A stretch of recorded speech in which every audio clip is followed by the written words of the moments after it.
hanya karena kebesaran dan kemurahan Tuhan kita boleh ada di tempat ini, karena kasih-Nya yang besar dalam kehidupan kita.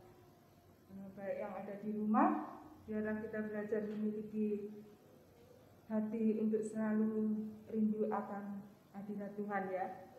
Kita mau awali ibadah kita dengan satu pujian, Roh-Mu yang hidup penuhku mengalir dalamku.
Terima kasih Tuhan. Kami mengucap syukur Bapa pada saat jam sore yang indah ini. Kami banyak kekurangan dan kelemahan. Kami serahkan kehidupan kami semuanya ke dalam tangan kuat kuasa-Mu Tuhan. Ambil alih seluruh kepribadian kami semua saat ini yang terlibat berbagai macam bentuk pelayanan Tuhan. Tanpa Engkau kami tidak layak ya Yesus. Terima kasih Bapa. Kami orang yang berdosa Tuhan. Ampunilah kami ya Allah. Terima kasih Bapa, terima kasih. Kiranya Allah sucikan, kuduskan kami semuanya ini. Ibadah pada malam ini kami awali hanya di dalam nama Tuhan kami Yesus Kristus. Haleluya. Amin. Kita mau lanjutkan dengan satu pujian. Nomor 2 ya. Untuk juru selamat.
Shalom Bapak Ibu yang terkasih dalam Tuhan.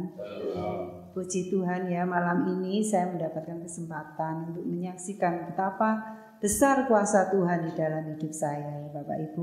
Hari Jumat yang lalu Bapak Ibu, tangan saya itu sudah nggak enak begitu ya. Sampai megang piring aja nggak mampu, jadinya tangan kanan. Terus malamnya Bapak Ibu, badannya rasanya panas, terus tangan itu saya cekot gitu seperti itu ya. Terus saya ini hanya minum Panadol sudah penyedap nyeri, terus kasih salep itu biar seperti kayak counterpain gitu biar enak nggak sakit. Ternyata Bapak Ibu Sabtunya itu malah kok cekot-cekot tambah keras nih. Tangannya malah ceket nih. Kalau dikatakan nggak bisa gerak ya, jadi nempel sebelah kiri tangannya itu. Kok nempel dibuka nggak bisa ya? Ya Tuhan, kenapa tangan saya? Terus saya tuh ingat kalau panas gini apa ya, COVID gitu. Waduh, saya ingat kemana? Saya nggak kemana-mana ya, cuma kerja gitu aja. Ketakutan, namanya manusia itu gitu ya Bapak Ibu, penuh ketakutan. Takut kalau COVID, takut ya ini gitu. Banyak berpikiran. Tapi saya yakin dan percaya kuasa Tuhan sanggup menyembuhkan. Terus saya itu berdoa ini. Saya pegang tangan saya dalam nama Yesus, oleh bilur-bilurmu engkau menyembuhkan tangan. Apalagi cuma tangan seperti ini. Sembuh, besok bisa digerakkan lagi, saya bilang gitu. Terus saya tidur ya, hari Sabtu itu banyak tidur, liburan banyak tidur. Hari Minggu mau ke gereja, loh kok tambah panas badannya. Wah ini nanti kalau diperiksa suhunya di gereja, wah ini termasuk COVID, ini suhunya meningkat. Pasti suruh pulang. Jadi saya cuma di rumah berdoa dalam nama Yesus. Besok pasti sembuh gitu langsung. Benar ya Bapak Ibu ya. Besok pagi itu saya terus bangun itu seperti diingatkan, kasih koyok hangat gitu. Saya tempelin koyok hangat. Terus makin lama kok tangannya bisa naik gini. Dulunya tangannya cuma separuh tiang gitu ya. Terus sekarang puji Tuhan yang naik gini ya. Ini karena kuasa Tuhan yang menyembuhkan, bukan karena koyok Bapak Ibu ya. Koyok itu hanya sarana, tapi kuasa Tuhan yang menyembuhkan. Di tengah pandemi corona ini Tuhan, saudara, kita hanya berharap kepada Tuhan. Bukan hanya pandemi, salah ya. Kalau pandemi hanya berharap, nanti hari-hari biasa kita tidak berharap. Tapi di dalam hidup kita harus berharap kepada Tuhan saja. Karena Tuhanlah yang menyembuhkan. Tuhanlah yang menolong kita. Terima kasih, sekian kesaksian saya. Tuhan berkati.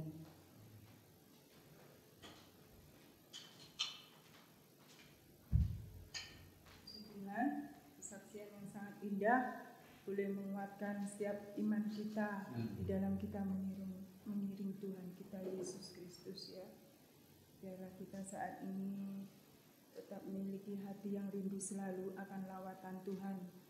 Lewat kebenaran firman-Nya, kita mau mendengarkan firman Tuhan, mendengarkan suara Allah, kita mau angkat dengan satu pujian, Tuhan aku rindu, Tuhan aku siap. Penuhi aku dengan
Hallelujah.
Tuhan Allah.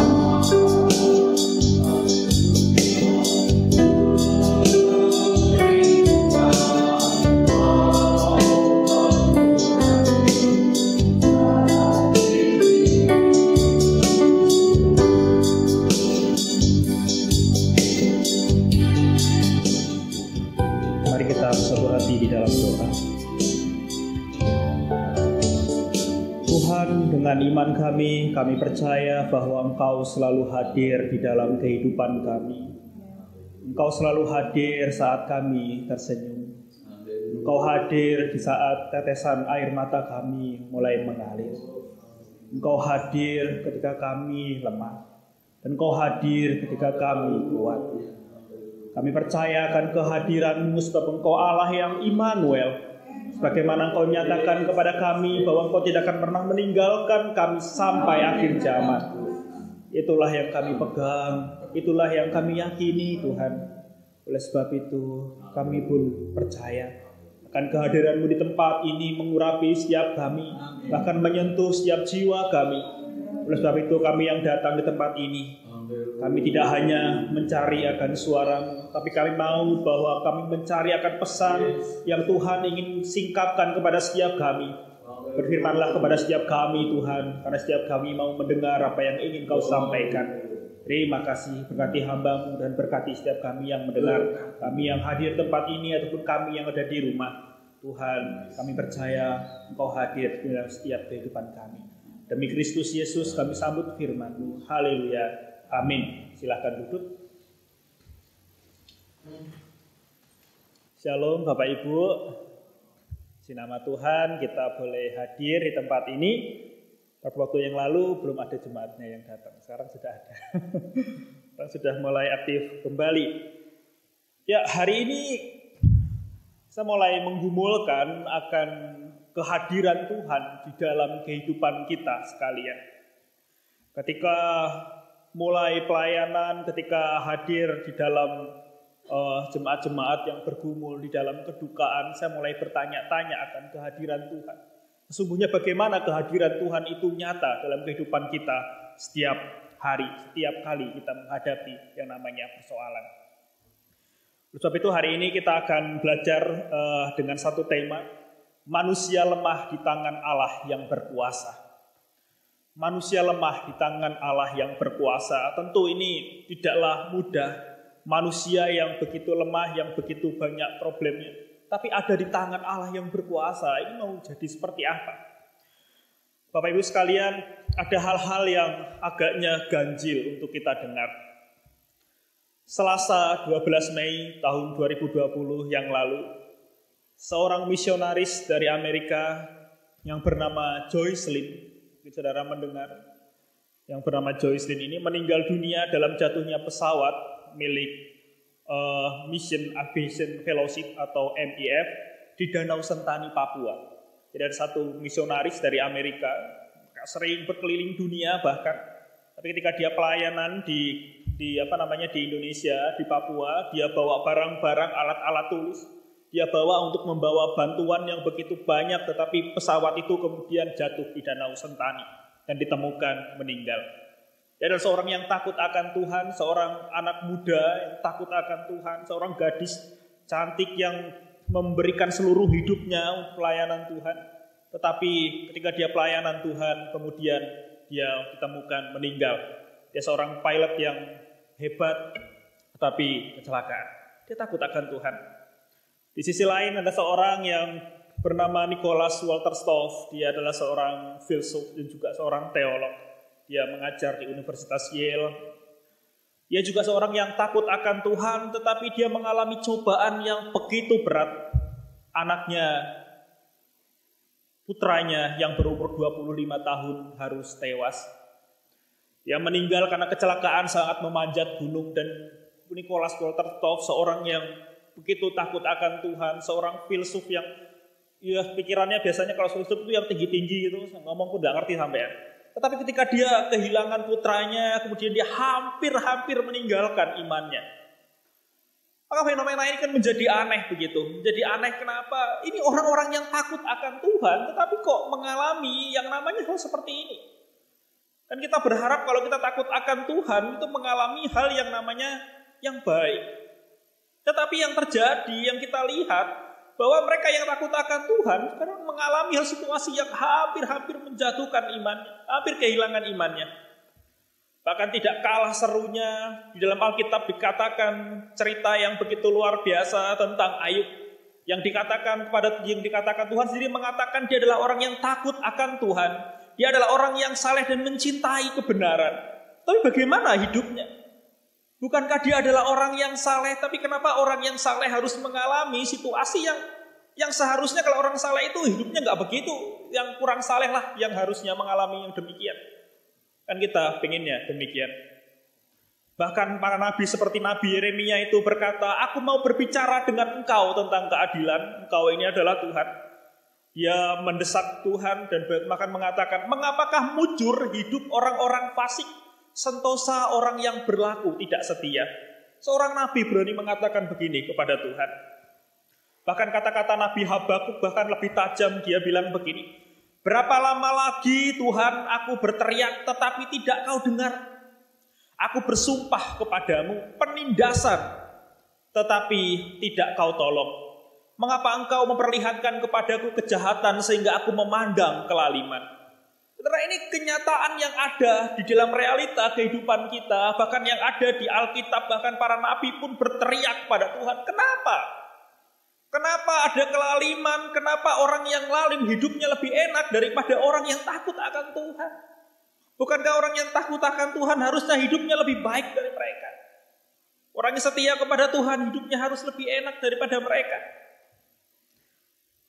Di tengah-tengah realita, menghadapi realita yang berat ini, pencobaan yang berat, duka yang berat, kesedihan yang begitu berat, ada berbagai macam ajaran. Di dalam agama Buddha, secara belak-belakan mengaku bahwa hidup itu adalah penderitaan. Mereka mengatakan hidup itu memang penderitaan. Mereka tidak menyangkali bahwa hidup itu adalah penderitaan.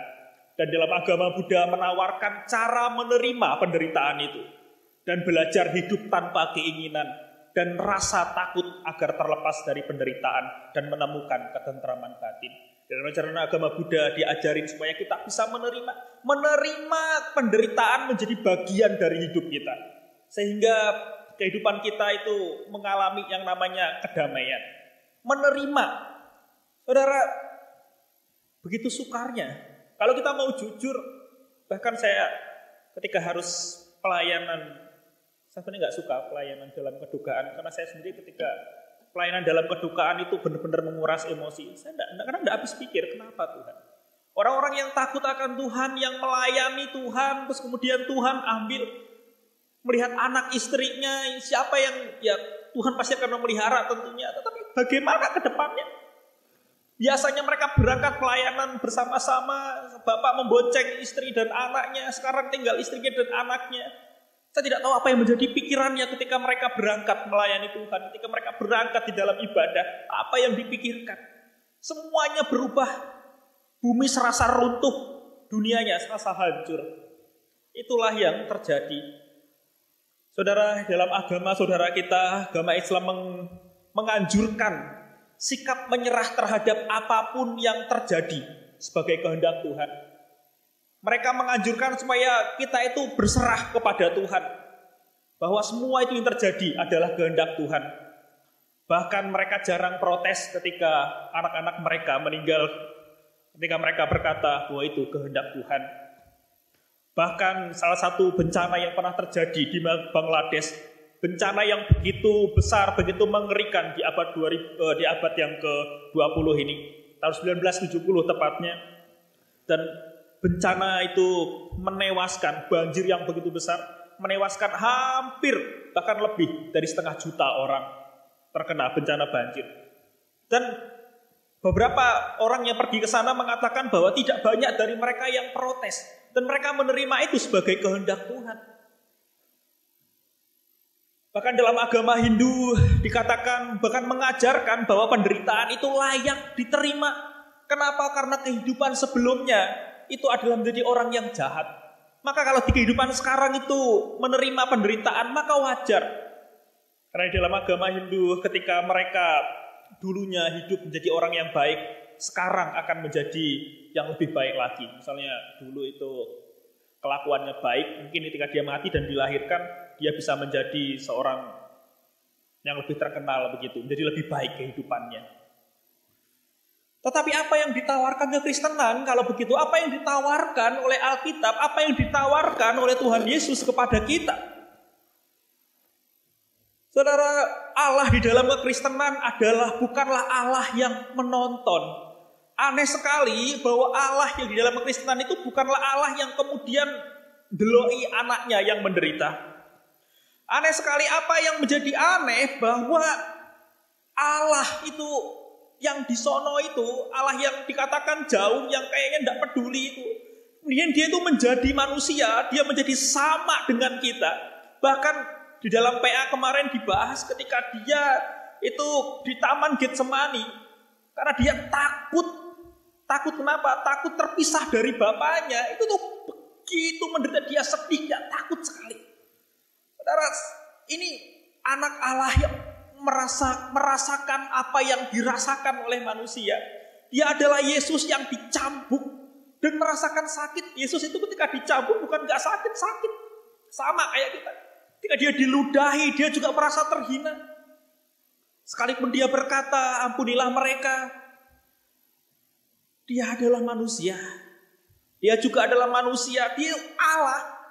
Kalau di dalam agama lain, udah terimanen, ini adalah kehendaknya Tuhan. Terimanen ini, Tuhan udah maunya begini, udah terimanen aja. Tetapi aneh, Tuhan itu justru, dia itu pengen merasakan apa yang kita rasain ini loh. Tuhan itu ngalami apa yang kita alami, bahkan dia lebih lagi mengalami pedihnya kehidupan ini. Dia mengalami apa itu ditinggalkan, dia mengalami apa itu penghinaan, bahkan dia mengalami apa itu ditinggalkan bapaknya ketika dia berseru, Eloi, Eloi lama sabatani, Allahku, Allahku, mengapa engkau tinggalkan aku? Dia begitu sendirian, dia begitu menderita. Itu yang terjadi kepada Allah kita. Kalau di dalam agama-agama lain, Allahnya tidak peduli, Allah menghendaki yang jelek. Tetapi kalau Tuhan itu tidak pernah menghendaki yang jelek. Tuhan tidak pernah memberi penderitaan supaya kita itu menjadi taat. Tuhan tidak pernah. Seolah-olah Tuhan itu kurang kerjaan, kita dibuat menderita supaya kita taat. Tuhan tidak kurang akal. Tuhan tidak suka dengan penderitaan. Kenapa Tuhan tidak suka dengan penderitaan? Tuhan itu tidak suka dengan penderitaan. Bahkan dia itu datang ke dunia untuk apa? Untuk menghapus penderitaan. Tuhan tidak suka membuat anaknya menderita. Tuhan itu bukan Allah yang kejam buat menderita supaya kita ini taat, bukan. Ketika dia datang ke dunia, dia menderita dengan begitu pedihnya. Supaya apa? Supaya kita ini punya jaminan. Supaya kita ini gak kehilangan harapan ketika kita menderita. Bahkan dia rela mati untuk memberikan harapan kepada kita yang harus kehilangan. Supaya kita tidak kehilangan iman kita, supaya kita punya harapan itu. Inilah yang terjadi di dalam kekristenan. Allah bukannya tinggal dia menonton atau menghendaki semua hal yang buruk terjadi. Justru Allah turun menjadi manusia. Dia menerima segala keburukan dari manusia. Dia menerima campakan dari dosa. Dia datang untuk menunjukkan bahwa dia juga sama seperti kita. Dia menunjukkan bahwa menderita itu tidak mudah. Dia menunjukkan bahwa sakitnya dihianati. Dia menangis ketika jelas-jelas Alkitab menunjukkan ketika sahabatnya Lazarus itu meninggal, gitu ya. Ini Tuhan yang menjadi manusia. Ketika dia tahu sahabatnya itu meninggal, dia menangis. Dia tahu bahwa dia bisa membangkitkan Lazarus, tetapi dia menangis sebagai seorang manusia, begitu ya. 100% Allah, 100% manusia. Di dalam kemanusiaan, dia tuh menyadari bahwa ditinggalkan oleh orang yang dikasihi sahabatnya, itu gak gampang bagi hidupnya. Dia mencucurkan air mata. Dia menangis demi sahabatnya. Dia tahu apa artinya ditinggalkan. Dia tahu apa artinya dikhianati oleh sahabat-sahabatnya, saudara-saudaranya sendiri. Yang murid-muridnya. Ya ditinggalkan oleh mereka, bahkan dia dikhianati oleh muridnya sendiri. Dia mengalami semua itu. Bukankah kita juga mengalami hal yang sama? Seperti yang dialami oleh Tuhan Yesus. Tuhan Yesus bukan begitu gitu ya. Allah kita itu bukan Allah yang diam di sana, kemudian membiarkan anaknya menderita. Enggak, dia justru ngalami, ini loh aku juga mengalami penderitaan yang sama seperti kamu. Tuhan seolah-olah bilang, I am a friend, aku sama kamu, aku ngalami yang sama. Dia seolah-olah begitu dekat, bukan hanya seolah, tapi dia begitu dekat dengan kita. Dia tahu apa artinya sakit. Dia tahu apa artinya darah yang tercurah. Dia tahu artinya bergumul dan takut. Dia tahu arti semua itu. Itu Tuhan kita. Tuhan yang turut menderita bersama dengan kita. Tuhan yang begitu memahami jauh di dalam diri kita hanyalah Tuhan Yesus. Karena dia yang menjadi manusia, dia tahu rasanya menjadi manusia, dia tahu rasanya, dia tahu semuanya. Dia tidak hanya menjadi Allah yang diam di sana dan memberikan palu kemudian mengadili, oh kamu amalmu sedikit letok masuk neraka. Tidak. Dia menjadi manusia supaya kita ini ngerti bahwa Allah itu sampai jadi manusia untuk menunjukkan apa? Dialah Allah yang Immanuel. Yesaya mengatakan tentang Allah yang Immanuel, Allah yang turut bersama-sama dengan kita. Dia akan mengalami semua apa yang kita alami. Aneh sekali bahwa kita ini punya Tuhan yang merasakan apa yang kita alami. Bukan Tuhan yang menghendaki sakit, bukan Tuhan yang menghendaki musibah kayak kita takut. Tidak. Tuhan tidak pernah menghendaki yang buruk. Bahkan di dalam Yakobus dikatakan kalau ada pencobaan jangan bilang itu dari Tuhan. Karena Tuhan tidak menghendaki apa yang buruk pada anaknya. Tidak pernah. Tuhan tidak pernah memberikan ular pada anaknya yang minta roti. Dan Tuhan akan berlaku sama. Dia tidak akan pernah melakukan itu. Justru ketika kita harus mengalami penderitaan, ketika harus mengalami kesusahan, Dia Allah yang bersama dengan kita. Dialah Allah yang Immanuel, Allah yang bersama dengan kita. Kenapa yang Tuhan mau katakan kepada kita bahwa di dalam kekristenan kelemahan dan penderitaan itu dapat dipulihkan. Kalau di agama yang lain mereka begitu pesimis akan Tuhan yang tidak tahu di mana, akan Tuhan yang bisa menghendaki akan hal yang jahat. Tetapi di dalam kekristenan bahwa Tuhan itu adalah Allah yang memulihkan. Saya suka dulu kalau nyanyi itu Jehovah Rafa, begitu ya, Jehovah Jireh. Ya sempat. Tapi lagu itu saya selalu ingat karena dulu di gereja yang dulu sama mama sama papa, ya lagu-lagunya begitu-begitu. Lagunya pendek-pendek, tapi senang saya dengarnya. Saudara, bahwa di dalam kekristenan penderitaan, kelemahan kita itu dipulihkan, bukan dibiarkan. Bukan kita mencari-cari seolah-olah Tuhan itu jauh dan gak peduli sama kita. Enggak, Tuhan itu ngerasain. Tuhan itu ngerasain apa yang kita rasakan. Dan Tuhan itu memulihkan. Dari mana kita tahu? Mari kita melihat kebenaran firman Tuhan di dalam Mazmur pasal 23. Ini Mazmur yang sangat terkenal, tapi kita akan melihat hal yang sedikit berbeda. Ya, semoga berbeda begitu ya. Mari kita lihat dengan lebih teliti lagi Mazmur 23 1 sampai 6 ya. Mazmur pasal 23 ayat 1 sampai 6. Kita akan membaca ayat ini. Tak bacakan bagi kita semua ya, Bapak Ibu bisa menyimak dalam Alkitabnya masing-masing. Mazmur 23 ayat 1 sampai yang ke-6. Demikian firman Tuhan dengan judul perikop Tuhan Gembalaku yang baik. Mazmur Daud. Tuhan adalah gembalaku, tak akan kekurangan aku. Ia membaringkan aku di padang yang berumput hijau. Ia membimbing aku ke air yang tenang. Ia menyegarkan jiwaku. Ia menuntun aku di jalan yang benar oleh karena namanya. Sekalipun aku berjalan dalam lembah kekelaman, aku tidak takut bahaya sebab Engkau besertaku. Gadamu dan tongkatmu itulah yang menghibur aku. Engkau menyediakan hidangan bagiku di hadapan lawanku. Engkau mengurapi kepalaku dengan minyak, pialaku penuh melimpah. Kebajikan dan kemurahan belaka akan mengikuti aku seumur hidupku. Dan aku akan diam dalam rumah Tuhan sepanjang masa. Demikian jauh bacaan firman Tuhan. Ini adalah kisah yang begitu menarik. Adalah kisah yang begitu luar biasa yang digambarkan oleh Daud. Saudara, Mazmur 23 itu biasanya dibacakan oleh jadi kalau di luar negeri itu ada pelayan-pelayan di rumah sakit. Jadi ada bidang-bidang kerohanian di rumah sakit. Dan ayat inilah yang biasanya dibacakan. Ayat inilah yang biasanya dibacakan oleh bagi mereka yang bergumul, bagi mereka yang seringkali menghadapi namanya bahaya maut. Mazmur inilah yang sering dibacakan. Tapi kita akan melihat hal yang begitu menarik yang ingin Tuhan singkapkan kepada kita hari ini. Bapak Ibu sekalian, Mazmur 23 ini ayat 1 sampai yang ketiga, mari kita perhatikan bersama-sama. Ayat yang gini, Mazmur Daud, Tuhan adalah gembalaku, takkan kekurangan aku. Ayat yang kedua dikatakan apa? Iya. Benar ya? Iya. Iya itu apa sih? Iya itu kata ganti orang ketiga. Iya. Kalau saya ngomong sama Mas Kris, ngomongin Mas Yanto, maka saya bilang iya, kan begitu. Jadi orang ketiga, iya. Jadi ayat 1 sampai yang ketiga begitu itu menggunakan kata iya. Iya itu orang ketiga.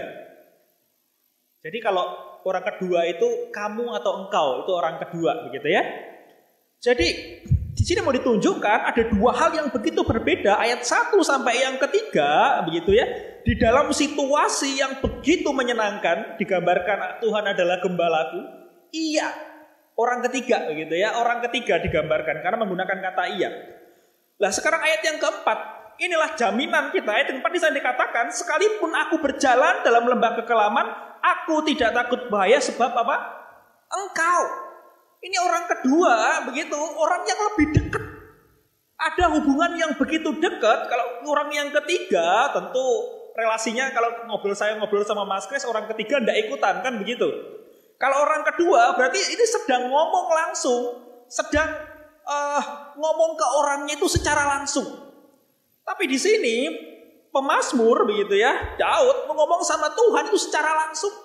Sekalipun aku berjalan dalam lembah kekelaman, aku tidak takut sebab engkau. Ini ada hubungan yang begitu dekat karena ini orang banyak ganti orang kedua. Ini apa? Ini jaminan dari mereka yang mengasihi Tuhan. Ini jaminan dari orang-orang yang setia kepada Tuhan. Bahwa di dalam lembah kekelaman engkau. Ada hubungan yang begitu dekat, ada relasi yang begitu dekat antara kita dengan Tuhan. Ada relasi yang begitu erat sekali. Maka ayat yang keempat, ayat yang kelima, itu bagian-bagian sulit. Berjalan dalam lembah kekelaman. Ya kan? Sekalipun aku berjalan lembah kekelaman, aku tidak takut bahaya sebab engkau besertaku. Sebab engkau, gadamu, engkau. Begitu dekat sekali. Di dalam situasi yang begitu sulit, Tuhan itu terasa begitu dekat. Di dalam situasi yang sulit itu justru pemazmur itu melihat semakin dekat sama Tuhan. Dia semakin bisa melihat Tuhan yang begitu erat, Tuhan yang begitu nyata bagi hidupnya. Kedekatan yang begitu intim sekali. Inilah janji Tuhan bahwa Tuhan itu semakin dekat. Maka kalau dikatakan bahwa Tuhan itu dekat dengan orang-orang yang remuk hatinya, dengan orang yang hancur hatinya, dengan mereka yang bergumul kepada Tuhan, Tuhan itu begitu dekat sekali. Sedangkan ayat 1 sampai yang ketiga, situasi-situasi yang nyaman-nyaman, dia menggunakan kata iya, iya membaringkan aku. Iya. Kalau saya ngomong sama Mas Kris, saya bilang iya membaringkan aku. Tetapi dalam situasi yang begitu sulit, ayat yang keempat sampai yang kelima menggunakan kata engkau. Saudara, ini jaminan dari orang percaya bahwa Tuhan itu dekat. Bahwa Tuhan itu hadir. Bahwa Tuhan itu di dalam lembah kekelaman, engkau besertaku. Inilah Allah yang Immanuel. Allah yang Immanuel itu adalah Allah yang berjalan di dalam kita dan bersama kita. Itu adalah Allah yang Immanuel. Allah yang berjalan di dalam kita dan bersama kita.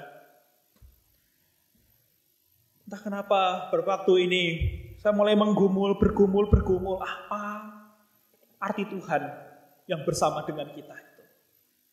Apa artinya Tuhan di dalam kondisi yang tidak menyenangkan itu. Apa artinya? Begitu sukar sekali untuk kita bergumul dengan Tuhan. Saudara, jaminan itu diberikan kepada Tuhan. Sekalipun aku berjalan dalam lembah kekelaman, lembah yang begitu menakutkan, lembah kelam, lembah yang begitu mengerikan, Engkau besertaku.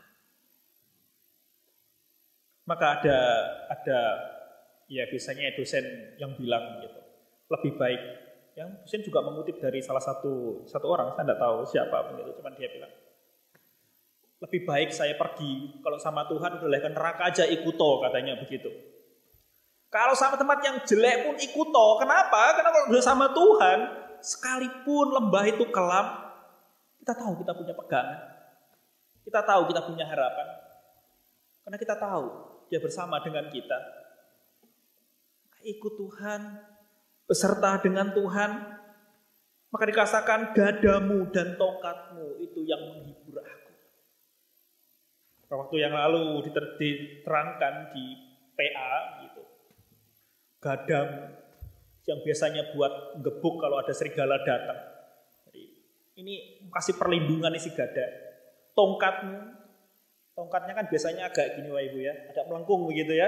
Jadi kalau dombanya jalannya udah kalau lurus tarik gitu.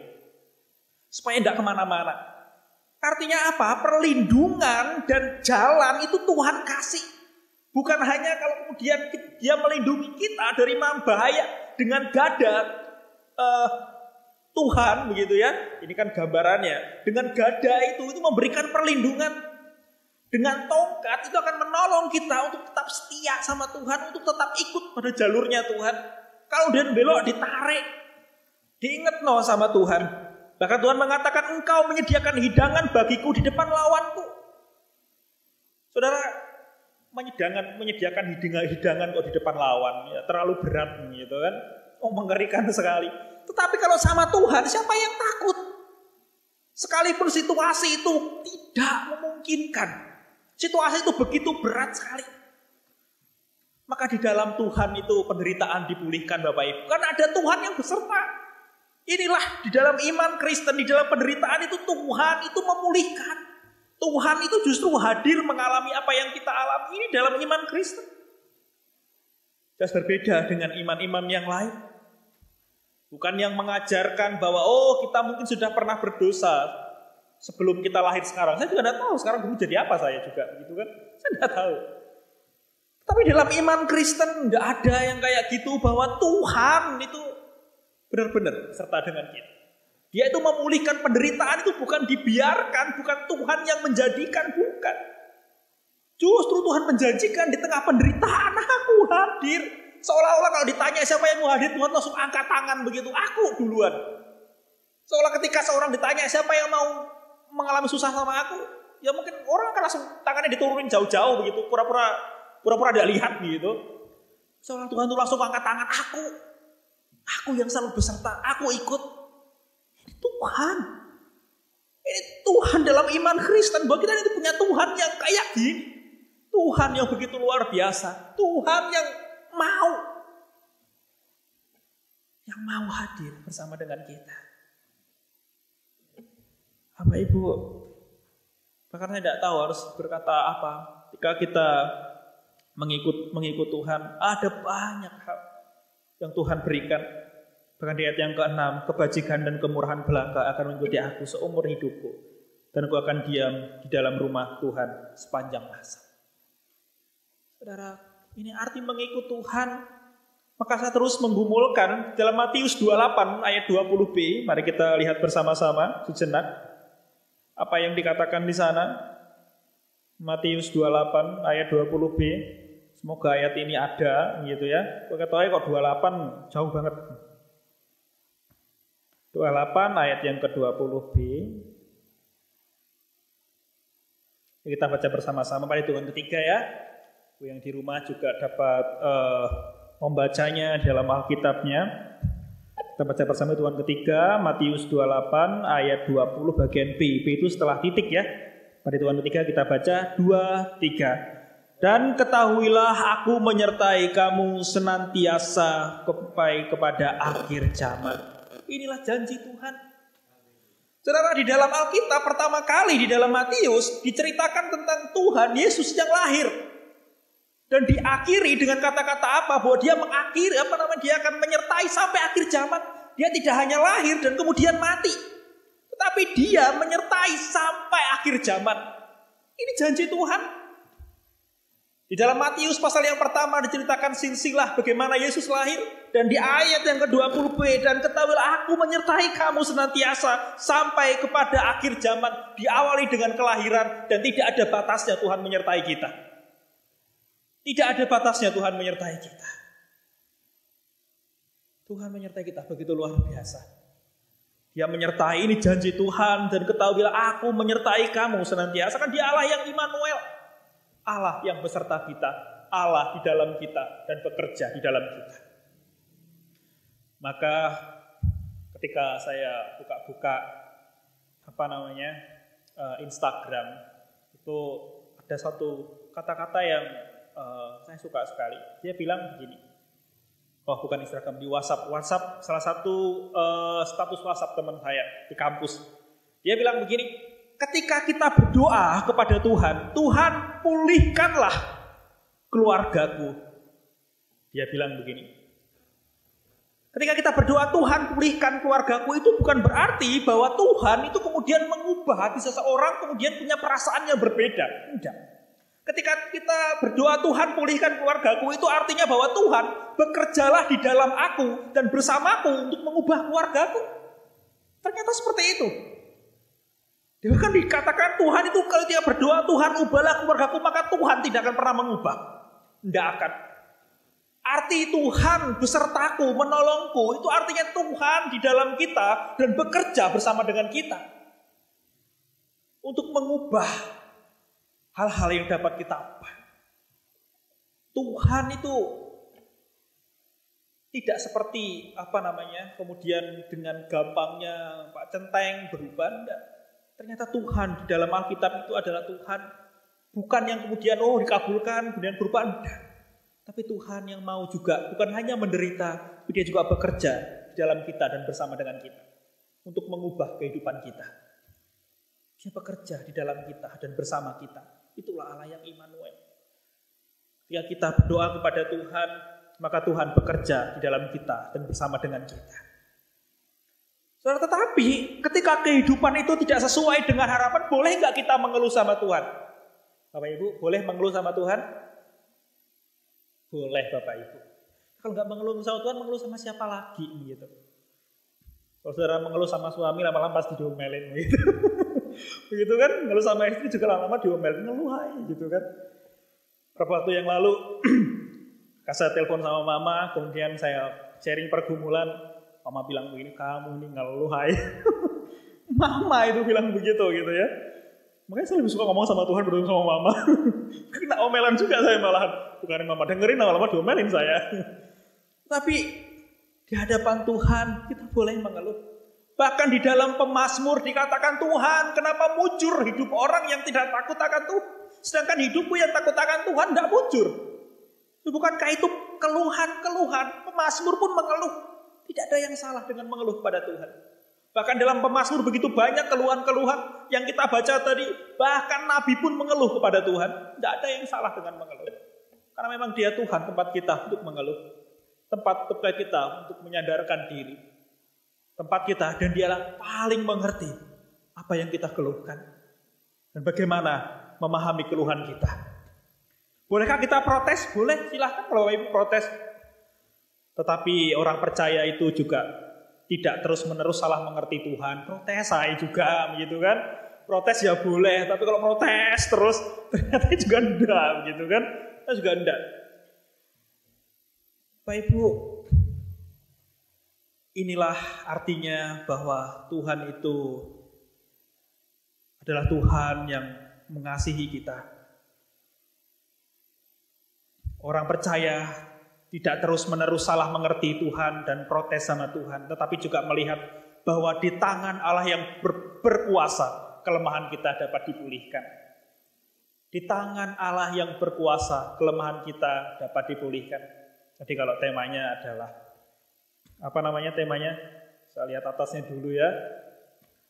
Manusia lemah di tangan Allah yang berkuasa. Tapi di tangan Allah yang berkuasa, kelemahan kita dipulihkan. Dia yang menolong kelemahan kita. Kita tidak boleh diam dan menerima saja Bapak Ibu. Kita tidak pernah diajarkan.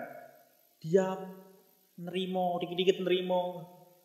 Apa yang bisa kita ubah, kita ubah. Kenapa Tuhan bekerja dalam kita dan bersama dengan kita? Kalau misalnya lagu-lagu itu begitu ya, bukan ya, itu dari Alkitab. Saya suka lagu itu. Bersama Yesus lakukan perkara besar, bersama Yesus tidak ada yang sukar. Bersama Yesus ada jalan keluar untuk masalahku, untuk masalahmu, untuk masalah kita semua. Lagunya simpel sekali.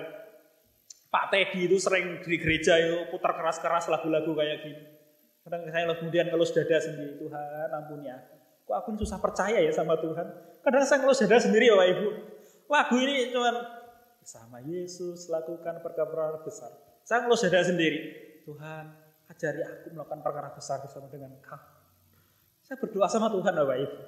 Saya juga bukan orang yang kemudian kalau hamba Tuhan itu pasti melakukan perkara besar bersama dengan Tuhan. Belum tentu. Hamba Tuhan juga bergumul seperti Bapak Ibu sekalian. Bergumul bersama-sama. Karena kita bergumul kepada Tuhan. Dia yang bersama dengan kita. Kita bergumul bersama dengan Dia. Tuhan yang begitu mengasihi kita. Tuhan yang begitu peduli dengan kita. Ada satu cerita untuk menutup Bapak Ibu. Bapak Ibu, salah satu rumah sakit di Surabaya ini, rumah sakit William Booth. Itu pendirinya juga bernama William Booth dari Salvation Army, gitu, dari Salvation Army. Satu kali dia itu membaca Alkitab, membacanya nggak pakai HP, bacanya tapi pakai Alkitab beneran, gitu. Dia baca Alkitab itu, kemudian ketika dia baca Alkitab itu kok nggak terlalu jelas. Kemudian datang dia ke dokter, kemudian dicek matanya yang sebelah, dia bilang, matanya retinanya itu sobek, katanya dokter. Terus dia cek sebelah lagi. Dokter bilang, retinamu dua-duanya ini sobek. Terus dokternya bilang lagi, 3 hari lagi kamu akan buta total. Dia bilang begitu, dokter itu. Kemudian William Booth itu berkata begini, terima kasih Tuhan. 25 tahun lebih aku melayani Tuhan dengan mata melek. Dia bilang begitu. Tetapi tiba saatnya aku melayani Tuhan dengan mata sing merem. Terima kasih Tuhan. Tuhan sudah mengizinkan aku melayani dengan mata terbuka.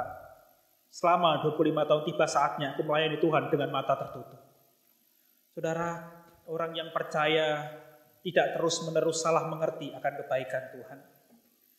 Orang yang percaya tidak terus-menerus salah mengerti akan kehadiran Tuhan. Tapi di setiap kehadiran Tuhan tidak berarti kehidupan kita akan terus enak. Karena Tuhan ketika hadir di dunia, dia juga mengalami banyak penderitaan. Tapi itu janji Tuhan, Dia menyertai kita. Dia mengalami apa yang kita alami. Dia mengerti apa yang kita alami. Maka lagu yang saya sangat suka sekali. Nggak tahu, saya suka lagu zaman dulu soalnya. Saya masih muda tapi jadul selera. Saya tuh suka lagu Allah mengerti, Allah peduli. Itu lagu-lagu yang kayaknya dari zaman mama-emak saya begitu sampai sekarang itu eksis begitu ya. Lagu itu kalau dinyanyikan itu rasanya kok buat kita bergumul lagi sama Tuhan. Dia Allah yang mengerti, Dia Allah yang peduli. Kenapa? Karena Dia Allah yang Immanuel. Dia menyertai kita, bukan hanya nyertai delokno lah bocah gitu. Dia menyertai kita, Dia alami seperti yang kita alami.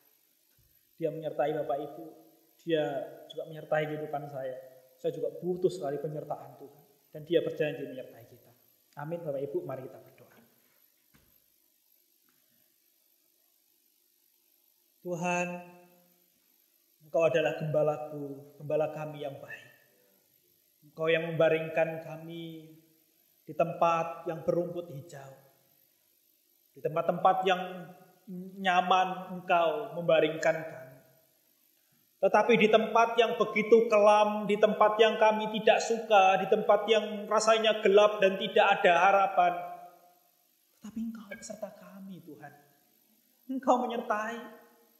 Kami sungguh terheran-heran bahwa kami itu punya Tuhan yang begitu ngerti. Bahkan yang jadi manusia sama seperti kami. Kami begitu bersyukur punya Tuhan yang kayak gini. Kami bersyukur punya Engkau Tuhan.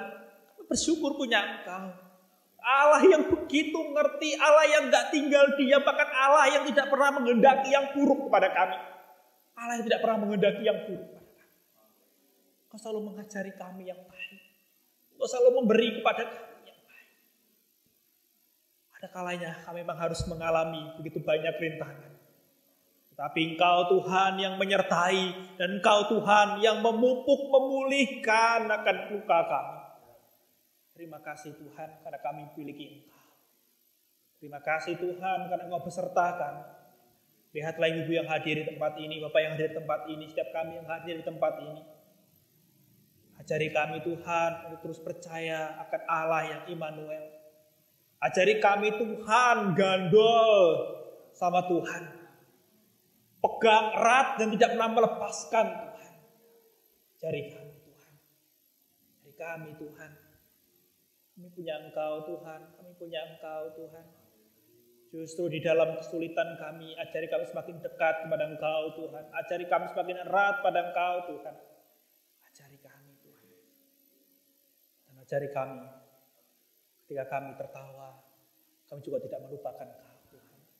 Ya kan kami tahu bahwa Engkau lah yang membaringkan kami di rumput yang hijau itu. Engkau yang membaringkan kami, bukan karena kami sendiri. Terima kasih Tuhan, terima kasih. Untuk pergumulan-pergumulan kami percaya Engkau akan memulihkan, Engkau akan menolong kami Tuhan. Terima kasih Tuhan, terima kasih. Untuk pergumulan kami serahkan kepadamu. Dan bekerjalah di dalam kami, bersama dengan kami Tuhan, mengubah apa yang bisa kami ubah, dan menerima apa yang tidak dapat kami ubah. Ajari kami juga membedakan keduanya Tuhan. Supaya kami mengerti apa kehendak dalam kehidupan kami. Supaya kami tidak menyalahgunakan penyertaan Tuhan dalam kehidupan kami. Terima kasih Tuhan, terima kasih. Firman-Mu akan selesai di tempat ini. Tetapi biarlah Roh Kudus-Mu terus menolong kami. Mengingatkan kami bahwa di lembah-lembah licin kehidupan kami, di tebing-tebing jurang kehidupan kami, Engkau beserta kami, Engkau menggendong kami. Bahkan saat tiada harapan, biarlah kami memegang harapan bersama dengan Engkau.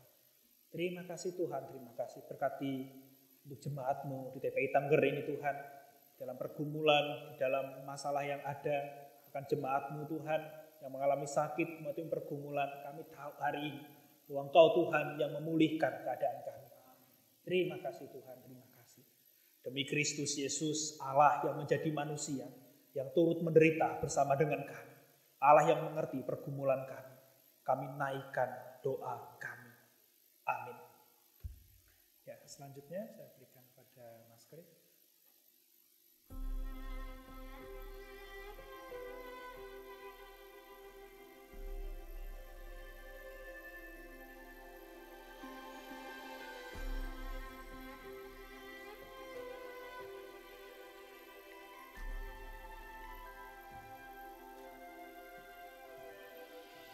Puji Tuhan, saudara-saudara, diberkati Tuhan malam hari ini.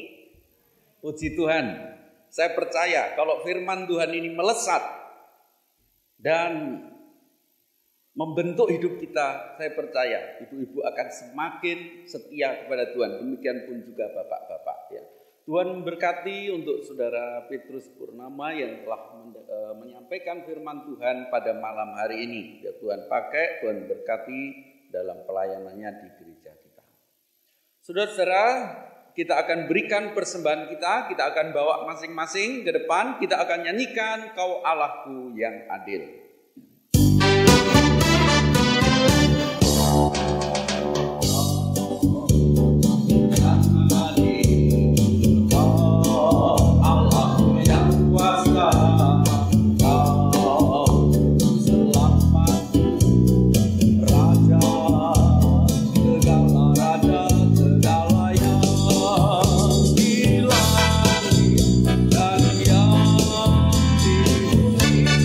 Down.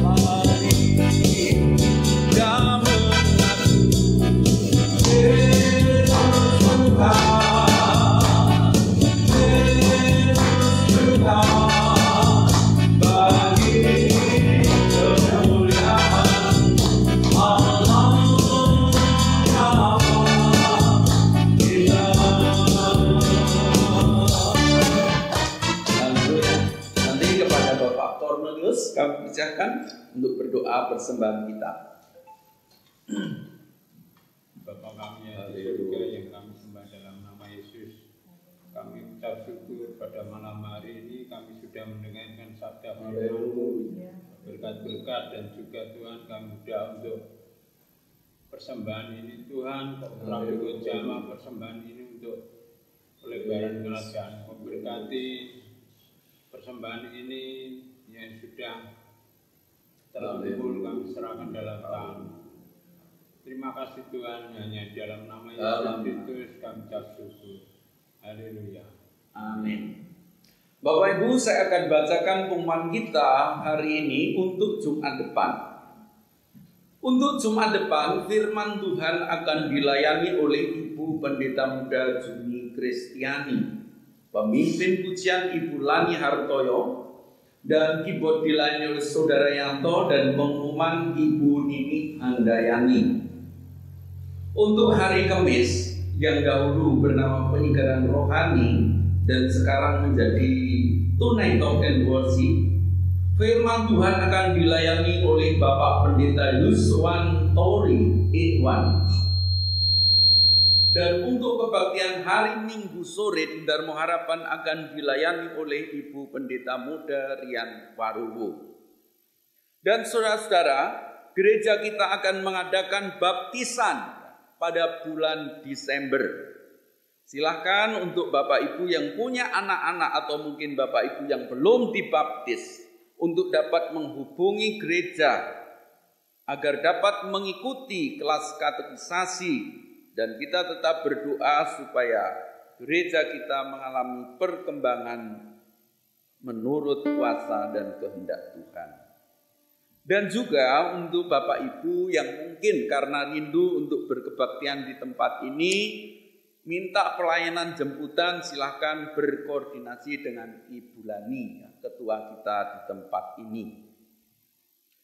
Dan saya juga tetap mengundang jemaat-jemaat Tuhan yang berkebaktian di TPI Tengger ini. Marilah kita semakin setia kepada Tuhan. Kita mau tetap tunjukkan kesetiaan kita di hadapan Tuhan di tengah-tengah situasi yang sulit ini. Tidaklah mungkin Tuhan tidak menolong kita. Saudara-saudara, firman Tuhan telah memberkati kita pada malam hari ini. Mari kita bangkit berdiri, kita nyanyikan satu pujian yang mengatakan bahwa Tuhan itulah gembala. Tuhan yang menyertai kita dalam kekelaman, bahkan dalam kemakmuran, bahkan dalam segala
kepadamu.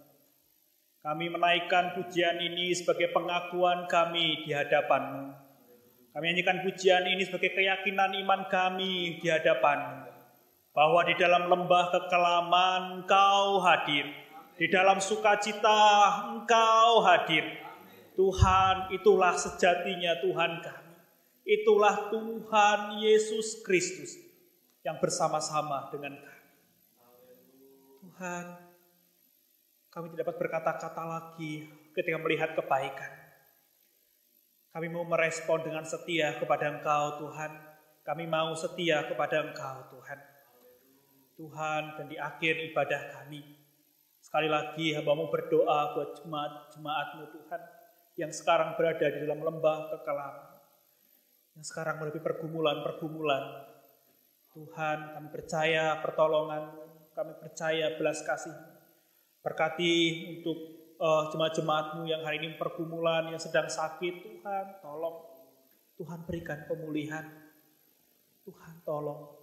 Tuhan berikan pemulihan demi pemulihan, kesehatan, bahkan dalam pergumulan hidup yang terasa begitu berat.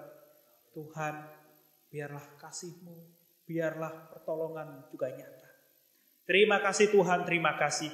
Bentar lagi Tuhan kami akan pulang. Kiranya Tuhan beserta dengan kami. Setiap kami yang pulang dari tempat ini, atau setiap kami yang mendengar, kami diberkati oleh Tuhan. Terima kasih Tuhan, terima kasih. Kami terima berkat-Mu, kami terima penyertaan-Mu, kami terima belas kasih-Mu, dan kami akan mengakhiri ibadah kami. Demi Kristus Yesus, Tuhan yang beserta dengan kami terima berkat-Mu. Haleluya, amin.